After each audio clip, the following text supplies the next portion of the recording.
इसी के साथ शो को आगे बढ़ाते हैं और अविनाश जी आपसे जानना चाहूंगा, अभी आपने सुना होगा मैनेजमेंट से हमने क्या सब बातचीत की, तो आपका क्या फंडामेंटल व्यू बन रहा है स्टॉक को लेकर?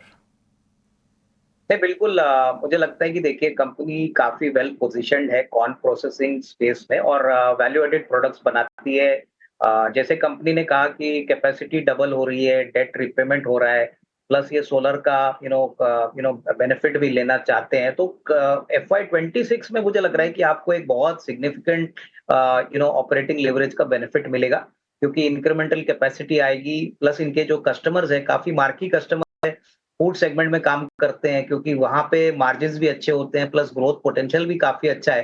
तो मेरे ख्याल से देखिए स्टॉक काफ़ी अट्रैक्टिव लग रहा है। अगर लंबा नज़रिया अगर किसी का है, तो डेफिनिटली इन्वेस्टर्स को डेफिनिटली इस स्टॉक में थोड़ी पोज़ीशन लेनी चाहिए। हमारा मानना है कि कहीं न कहीं अगले साल, डेढ़ साल की अगर कोई इन्वेस्टमेंट टाइम फ्रेम रखता है, तो अच्छा खासा रिस्क रिवॉर्ड इनको मिले। भी यूट्यूब पर आ रहे हैं, हालांकि जो दर्शक हमारे साथ यूट्यूब पर उन्होंने अपना नाम नहीं बताया है, लेकिन रतन इंडिया पावर पे राय जानना चाहते हैं। 100 शेयर हैं इनके पास और रतन इंडिया पावर इन्होंने ₹20.5 के आसपास खरीदारी की है। अविनाश जी जरा बताइए क्या रणनीति होनी चाहिए? देखिए, मेरे ख्याल से अगर लंबा नज़रिया है तो यहाँ पे होल्ड करिए, लेकिन मैं ये कहना चाहूँगा कि इस कंपनी का जो प्रोडक्ट प्रोफाइल है, वो थोड़ा फ्यूचरिस्टिक है और अभी भी नंबर्स में इसका जो रिफ्लेक्शन है, वो आया नहीं है। हालाँकि बहुत सारे लोग कहते हैं कि इसमें बहुत अच्छी अर्निंग्स ग्रोथ आएगी, मैनेजमेंट ने भी अच्छी कमेंट्री दी है। मेरे ख्याल से यहाँ पे थोड़ा लंबा निवेश अगर कोई 12-15 महीने का कर सकता है, तो ही इसमें निवेशित रहिए। क्योंकि शॉर्ट टर्म में हो सकता है कि इसमें थोड़ा-सा बढ़ने के लिए आपको समय लगे। तो मीडियम टू लॉन्ग टर्म के लिए यहाँ पे होल्ड करने की राय। अविनाश जी की तरफ से medium to long term hold करने की राय। इसी के साहू का सवाल लेते हैं। अविनाश जी मैं आपके पास आना चाहूंगा, एमआरपीएल पे राय जानना चाहती हैं। ये 200 माफ कीजिएगा 500 शेयर हैं इनके पास, 222 के स्तर पे इन्होंने खरीदारी की हुई है। अब बताइए क्या रणनीति अपनाई जानी चाहिए एमआरपीएल में, कहां तक के लक्ष्य देखे जाएं? फिलहाल तो थोड़े नुकसान में है। नहीं, मेरे ख्याल से देखिए ऑयल मार्केटिंग कंपनीज़ या जो डाउनस्ट्रीम कंपनीज़ है, इनके लिए अच्छी बात है कि क्रूड के प्राइसेज़ काफ़ी स्टेबल है और सबसे बड़े कंज्यूमिंग सेक्टर्स है ऑटोमोबाइल और एविएशन, यहाँ पे थ्रूपुट काफ़ी अच्छी तरह से बढ़ा है।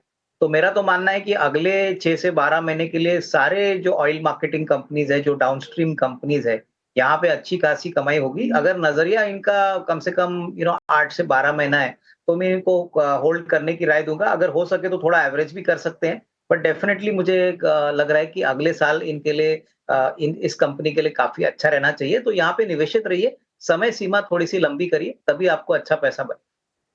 निवेशित रहने की सलाह अविनाश जी के तरफ से। चलिए जी हमारे साथ दोबारा जुड़ चुके हैं, तो यूट्यूब से सवाल लेते हैं। सुदीप ने सवाल पूछा है, आईआरएफसी इन्होंने ₹206 के स्तर पे खरीदारी की है और इसका एक और सवाल इनका है एनएचपीसी पे।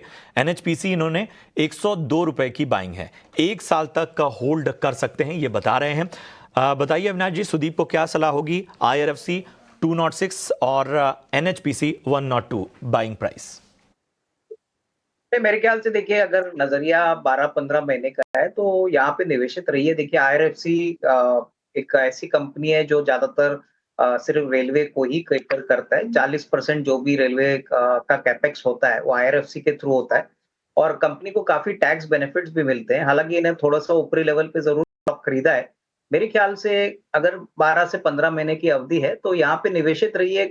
इसमें अर्निंग्स विजिबिलिटी काफ़ी स्ट्रॉन्ग है और प्लस मुझे लग रहा है कि जिस प्रकार का इन्वेस्टमेंट वंदे भारत की ट्रेनों में आने वाला है, वैगन रिप्लेसमेंट में आ रहा है, कहीं न कहीं कैपेक्स बढ़ता है तो इनको फ़ायदा होगा। बट यस, टाइम फ्रेम थोड़ा लंबा रखिए, तभी आपको अच्छी खासी यहाँ पे कमाई होगी।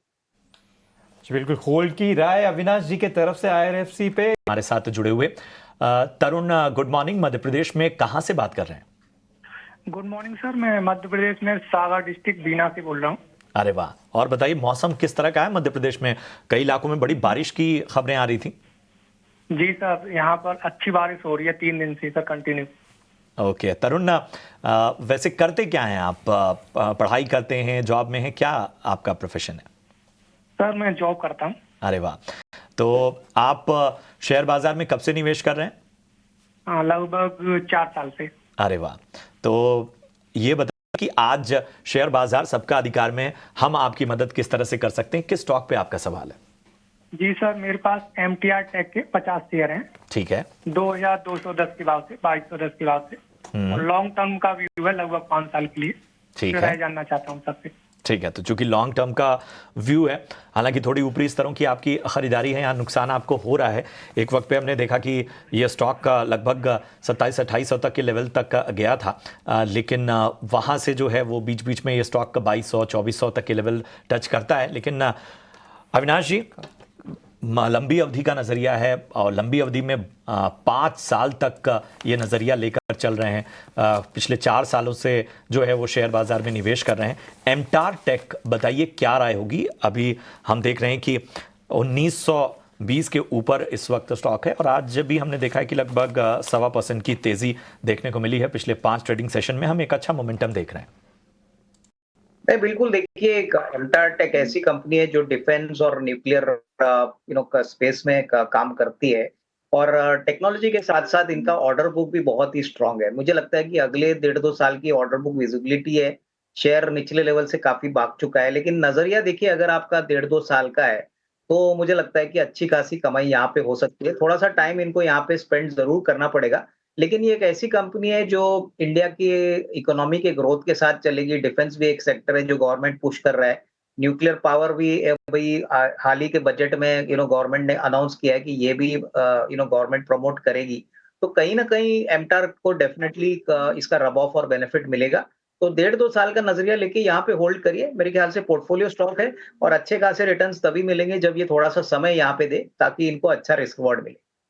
के पास आए हैं ज्योति रॉय का सवाल लेते हैं, जो कि असम से उन्होंने अपना सवाल हम तक पहुंचाया है। इरेडा पर राय जानना चाहती हैं। 100 शेयर हैं इनके पास इरेडा के।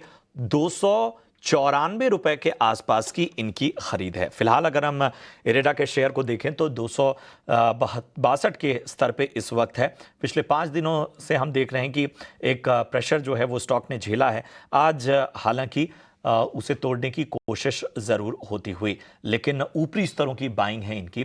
अविनाश जी, मैं आपके पास ही आना चाहूंगा इस सवाल के साथ। नजरिया नहीं भेजा है, लेकिन मान के चलेंगे क्योंकि 294 की बाइंग है तो लॉन्ग टर्म ही नजरिया होगा। क्या करना चाहिए, कब तक होल्ड करें? नहीं, मेरे ख्याल से चांद देखिए, इरेडा में इनको फिक्र करने वाली कोई बात नहीं है। रिन्यूएबल स्पेस की फाइनेंसिंग में इरेडा बहुत बड़ा प्लेयर है और गवर्नमेंट का फोकस रिन्यूएबल एनर्जी पे बहुत जोर से है। मुझे लग रहा है कि बजट में तो ऑफ कोर्स गिने चुने अनाउंसमेंट्स आए हैं, लेकिन आने वाले साल में आगे गवर्नमेंट इस सेक्टर को ऑलवेज इंसेंटिवाइज करेगी। और जिस प्रकार की कमेंट्री और जिस प्रकार का नंबर इरेडा का Q1 का आया है, मुझे लगता है कि अगर इनका नजरिया कम से कम 12-15 महीना है तो यहाँ पे होल्ड करिए। थोड़ा सा वोलेटाइल जरूर है स्टॉक, क्योंकि निचले लेवल से स्टॉक काफी भाग चुका था। बट अगर नजरिया 12-15 महीना है तो यहाँ पे निवेशित रहिए। मुझे लगता है कि आगे अच्छे खासे नंबर आएंगे और FY25 कम से compare to FY24 will be significantly better. तो कंटिन्यू टू होल्ड, लेकिन नजरिया थोड़ा सा मीडियम टू लॉन्ग टर्म रखे, तभी इसमें अच्छा पैसा बनेगा। जी बिल्कुल, होल्ड करने की सलाह अविनाश जी की तरफ से। इसी के साथ व्हाट्सएप से